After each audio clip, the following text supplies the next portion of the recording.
नमस्कार, स्वागत है आप सभी का एबी स्टार न्यूज में और मैं हूं आपके साथ जुबैर चौधरी। वक्त तो चला अपना उत्तर प्रदेश का, जहां सबसे पहले बात करेंगे गोरखपुर की। तो गोरखपुर में सीएम योगी आदित्यनाथ ने जनता दर्शन दरबार लगाया। यूपी के सीएम योगी आदित्यनाथ गोरखपुर दौरे पर हैं, जहां सीएम योगी आदित्यनाथ ने गोरखपुर में 4 दिन दिवसीय दौरे पर पूरी स्थितियों का जायजा लिया। तो वहीं मुख्यमंत्री योगी आदित्यनाथ ने अपने प्रवास पर चौथे दिन गोरखनाथ मंदिर में जनता दर्शन दरबार में आए फरियादियों की समस्याओं को सुना। साथ ही इस दौरान उन्होंने संबंधित अधिकारियों को जल्द ही कार्रवाई करने के निर्देश दिए। बता दें कि सीएम योगी आदित्यनाथ ने गोरखनाथ मंदिर में जनता दर्शन में आए 400 से अधिक संख्या में फरियादियों की समस्याओं को सुना और कार्रवाई के लिए संबंधित अधिकारियों को दिशा निर्देश दिए।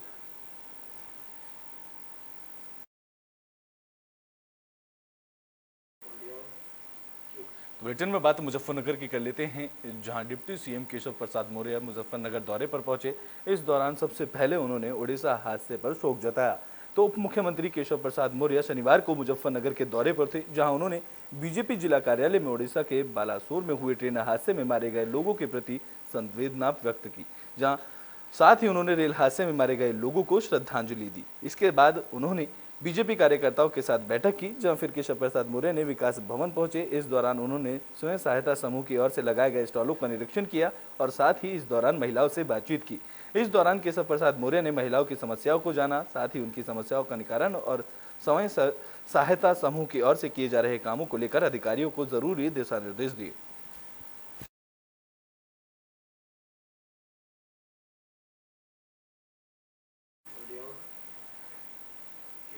तो बुलेटिन में बात बागपत की कर लेते हैं, जहां बागपत में अपने ससुराल पहुंची WWE की पहली महिला पहलवान कविता दलाल ने पहलवानों के समर्थन में बड़ा बयान दिया है।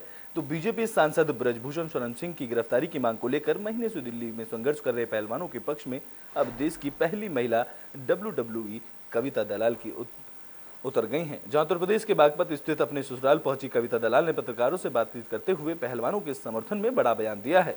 उन्होंने कहा है कि खेलों में राजनेताओं का कोई वास्ता नहीं होना चाहिए, क्योंकि राजनेता नहीं जानते खेल कैसे खेला जाता है और मेडल कैसे लिया जाता है।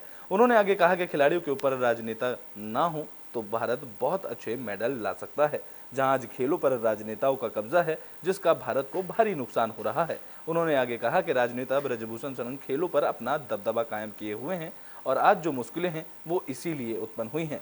उन्होंने कहा कि महिला पहलवानों ने कोई आरोप लगाया है तो उनकी बात जल्द सुननी चाहिए और उनकी बातों पर जल्द ही कार्रवाई करनी चाहिए।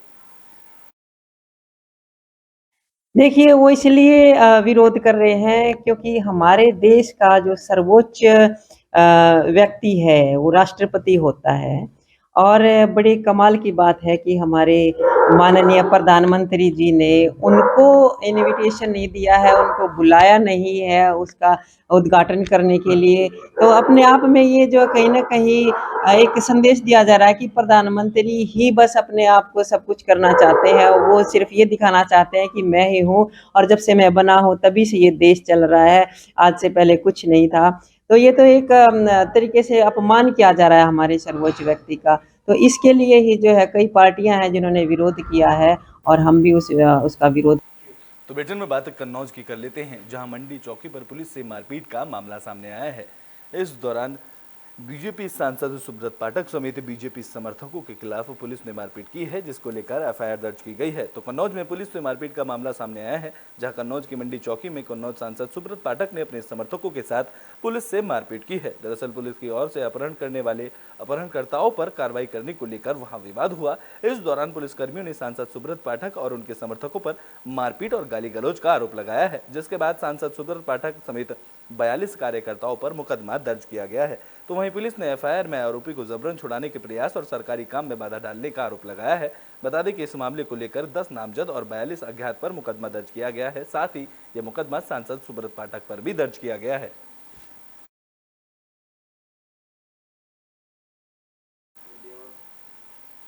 तो कन्नौज में सांसद सुब्रत पाठक पर दर्ज हुए मुकदमे को लेकर सांसदों ने प्रेस कॉन्फ्रेंस की। कन्नौज में सांसद सुब्रत पाठक और बीजेपी कार्यकर्ताओं पर एफआईआर को लेकर सांसद सुब्रत पाठक ने कार्यालय पर प्रेस कॉन्फ्रेंस की। इस दौरान उन्होंने प्रेस कॉन्फ्रेंस में एसपी कन्नौज अनुपम सिंह पर गंभीर आरोप लगाए हैं। इस दौरान सांसद ने बताया है कि मौके पर लगे सीसीटीवी कैमरे की जांच की जानी चाहिए, वहां मारपीट जैसी कोई घटना नहीं हुई है। तो वहीं उन्होंने कहा कि निकाय चुनाव में बीएसपी की मदद करने के आरोप को लेकर एसपी की शिकायत की गई थी। एसपी इसका बदला ले रहे हैं। मुझे जानकारी मिली है कि कन्नौज पुलिस के द्वारा मेरे खिलाफ एक मुकदमा पंजीकृत कराया गया है। उसको लेकर तमाम प्रकार के सवाल खड़े किए जा रहे हैं, तो उसी पर मुझे अपनी चर्चा आप सबसे करना था। कल मेरी जानकारी में आया था कि हमारे पार्टी के कार्यकर्ता कन्नौज नगर के महामंत्री शिवेंद्र गुआल पुत्र लाल दिल, जो निवासी मोहल्ला जेर किला थाना जनपद कन्नौज के हैं, ये बिड़िया जो कि अनुसूचित जात से आते हैं। तो बेटे में बात एटा की कर लेते हैं, जहां मामूली विवाद को लेकर दो पक्षों में मारपीट हुई है। इस मारपीट में 10 लोग घायल हुए हैं। तो एटा में मामूली विवाद के चलते दो पक्षों में मारपीट का मामला सामने आया है, जहां दोनों पक्षों में जमकर लाठी डंडे चले हैं। इस घटना की सूचना मिलते ही मौके पर पहुंची पुलिस ने सभी घायलों को जलसेर सीएचसी में भर्ती कराया। बता दें कि ये घटना कोतवाली जलेसर क्षेत्र के तहसील के पास मोहल्ला ब्रह्मपुरी बताई जा रही है, जहां नाली का पानी निकासी को लेकर दो पक्षों में विवाद हुआ था। तो वहीं पुलिस ने दोनों पक्षों की तहरीर को लेकर मामला दर्ज किया है और पुलिस आगे की कार्रवाई में जुट गई है। गड्ढा को पानी उनके खेतों में चला गया और सोई वो अपने गाड़ी गलौज कर लग रहे, सोई सब घर के बुला लाए, सोई डंडन से मारने लगे। कौन लोग हैं वो और कहाँ के हैं? हमारे घर के हैं, छोटे बाबा के औलादे सब 10-12 जने, सबके भैया सब आए गए थे। क्या पहले भी कोई विवाद हुआ था? नहीं, कुछ भी नहीं हुआ था। पहले मतलब पल्लंग खोद दो गड्ढा, तो मतलब जी रिपोर्ट करे, तो हमने पल्लंग बंद कर दिया। फिर इधर अपने मकान के दीवार में हम अपनी नींव में ही पानी चलाए रहे, तो फिर बाप को पानी थोड़ा लेकर चलो सोई आए गए। कितने लोग घायल हैं आपकी तरफ से? बहुत ही, अब गिनती का करें, तीन बेपल पल्लंग के भैया है, मास्टरनी के 3 है, घायल कितने हैं? घायल 2, 3, 4, 5, 6, 7 है। 7 लोग। तो ब्रिटेन में बात बांदा की कर लेते हैं, जहां संपूर्ण समाधान दिवस का आयोजन किया गया। इस दौरान एक महिला ने अपने बेटे और बहू पर मारपीट का आरोप लगाया है। तो बांदा में संपूर्ण समाधान दिवस का आयोजन किया गया, जहां पहुंची विधवा महिला ने अपने ही बेटे और बहू पर मारपीट का आरोप लगाया है। इस दौरान महिला ने बताया कि इस मामले को लेकर वो पहले भी शिकायत कर चुकी हैं, लेकिन उनकी शिकायत पर अब तक कोई कार्रवाई नहीं की गई है। बता दें कि इस सारा मामला बांदा जिले के दुर्गापुर गाँव का बताया जा रहा है। आँखी में मारा है, कल तक वो बिट्टी आँखी थी, ऊपर चली गई है। कौन मारता है तुम्हें? बहू मारती है, बिटिया मारती है उसकी, ये देखिए आप। बहू क्या नाम है आपके? सुमन। सुमन कहाँ के रहने वाली है वो? वो खरीदी गया है, रात ही करे। अच्छा, आपकी बहू है? हाँ। लड़के क्या नाम है आपके? सुरेश। क्या काम करता है? उसके द्वारी में रहता है, चमकी में, मुझे तो पता है, सुनो नहीं आई। अच्छा, अभी यहाँ समाधान दिवस में आए हो, अधिकारी क्या कर रहे हैं? सुन लिया। तो ब्रिटेन में बात बांदा की कर लेते हैं, जहां बांदा में एक नाबालिग लड़की लव जिहाद का शिकार हुई है। तो बांदा में कथित लव जिहाद का एक सनसनीखेज मामला सामने आया है। आरोप है कि यहाँ 16 साल की नाबालिग लड़की लव जिहाद का शिकार हुई है, जहां परिजनों का दावा है कि नाबालिग को सरेराह बाजार से अगवा कर 3 मुस्लिम युवक गुजरात ले गए, जहां उन्होंने उसे बंधक बनाकर उसके साथ गैंगरेप किया और निकाह करने का दबाव बनाया है। जानकारी के अनुसार किसी तरह से 14 दिन बाद नाबालिग ने फोन पर परिजनों को गुजरात में होने की जानकारी दी, जिसके बाद परिजनों ने वहीं रहने वाले अपने मामा को लेकर इस मामले की जानकारी को बताया, जहां उसके परिजन उसकी खोजबीन करते हुए युवती के पास पहुंचे। फिर करीब 18 दिन बाद गुजरात से परिजन युवती को लेकर बांदा पहुंचे हैं। बता दें कि नाबालिग के पिता ने बीती 15 मई को ही अज्ञात के खिलाफ अपनी बेटी को ले जाने के लिए एफआईआर दर्ज कराई थी। वहीं पुलिस ने बयान दर्ज करने के साथ साथ संगीन धाराओं में केस दर्ज किया है। तो वहीं पुलिस ने आरोपी युवकों की तलाश शुरू कर दी है।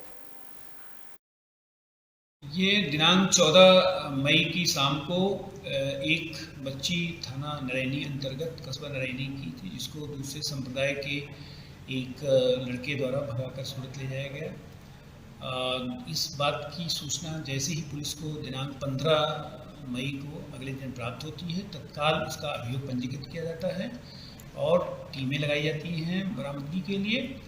कल दिनांक 1 जून 2023 को सर्विलांस की मदद से लड़की की बरामदगी की गई है। उसका मेडिकल परीक्षण कराया जा रहा है। उसका धारा 164 सीआरपीसी का क्रमबद्ध बयान कर। तो ब्रिटेन में बात गाजियाबाद की कर लेते हैं, जहां 16 साल की युवती की आत्महत्या का मामला सामने आया है। तो गाजियाबाद में 16 साल की लड़की की संदिग्ध परिस्थितियों में मौत का मामला सामने आया है। जानकारी के मुताबिक युवती एक मकान में डिब्बे की पैकिंग का काम करती थी। आरोप है कि उसने परिवार को फोन कर बताया कि वो काम छोड़ रही है, लेकिन उसके बाद परिवार वालों पर खबर आई कि लड़की ने आत्महत्या कर ली है। पुलिस ने इस मामले की जांच शुरू कर शव को पोस्टमार्टम के लिए भेज दिया है। बता दें कि ये मामला गाजियाबाद के लिंक रोड इलाके का बताया जा रहा है, जहां परिजनों ने हत्या की आशंका भी जताई है। आज 3/6/2023 को जरिए 112 पुलिस को एक सूचना प्राप्त हुई कि रामप्रस्थ कॉलोनी लिंक रोड में एक महिला के घर में एक युवती काम करती थी, जिसके द्वारा आत्महत्या कर ली गई है। इस सूचना पर पुलिस द्वारा तत्काल मौके पर पहुंचकर शव को कब्जे में लेकर पोस्टमार्टम हेतु भिजवा दिया गया है। परिजनों से तहरीर प्राप्त कर अन्य विधिक कार्रवाई की जाएगी। तो बुलेटिन में बात है गाजियाबाद पुलिस की कर लेते हैं, जहां गाजियाबाद पुलिस और बदमाश के बीच मुठभेड़ हुई। इस दौरान पुलिस ने 50,000 के इनामी बदमाश को मुठभेड़ में ढेर कर दिया। तो गाजियाबाद पुलिस और बदमाशों के बीच मुठभेड़ हुई, जहां मुठभेड़ में 50,000 का इनामी बदमाश मारा गया है। बदमाश का नाम मोनू उर्फ विशाल चौधरी बताया जा रहा है, जहां आरोप है कि आरोपी पर हत्या, लूट और डकैती जैसे कई मामले हैं, जिसमें वो फरार चल रहा था और पुलिस लंबे समय से आरोपी की तलाश कर रही थी। जहां मुठभेड़ में 2 पुलिसकर्मी भी घायल बताए जा रहे हैं। बता दें कि गाजियाबाद में कुछ दिन पहले ही मुरादनगर इलाके में मोबाइल कारोबारी की हत्या का मामला सामने आया था। इस मामले का आरोपी मोनू उर्फ विशाल चौधरी मुरादनगर इलाके में पुलिस मुठभेड़ में मारा गया है। जहाँ पुलिस ने गुरुवार को चेकिंग के दौरान उसे रोकने की कोशिश की, लेकिन वो इस दौरान भाग निकला। जहाँ सुनसान इलाके की गंग नहर की तरफ आरोपी भागने लगा। इस दौरान उसने पुलिस पर फायरिंग की, जिसके बाद पुलिस ने जवाबी कार्रवाई करते हुए मोनू को ढेर कर दिया। जहां इसके बाद पुलिस घायल आरोपी को अस्पताल में ले गई, जहां इलाज के दौरान उसकी मौत हो गई। बता दें कि गाजियाबाद में आरोपी पर लूट के मामले दर्ज हैं, जिस पर वो फरार चल रहा था और आरोपी पर कई मुकदमे भी दर्ज हैं। हमारे यहाँ 2 घटनाएं हुई थी विगत 2 माह में, जिसमें 2 हत्याएं हुई थी। एक नवीन भारद्वाज की, दूसरी सिंघल की। दोनों हत्याएं उखलारसी के ही अभियुक्तों द्वारा की गई थी। मुरादनगर थाना क्षेत्र में काफ़ी दुस्साहसिक तरीके से वारदात हुई थी। इस वारदात में जो अभियुक्त थे, वो अधिकतर अभियुक्त मुरादनगर के ही रहने वाले थे, जिसमें से कुछ अभियुक्तों के विरुद्ध पूर्व में कार्रवाई भी की गई थी। उनकी गैंगस्टर में 29 करोड़ की संपत्ति भी जब्त की गई थी पुलिस के द्वारा। उसी मामले में एक वांछित अभियुक्त मोनू चौधरी, जो उखलारसी गाँव का ही रहने वाला है, उसके बारे में आज ये सूचना प्राप्त हुई। तो यूपी के बुलेटिन अपने उत्तर प्रदेश में अभी के लिए बस इतना ही। देश और दुनिया की तमाम खबरों के लिए देखते रहें एबी स्टार न्यूज़।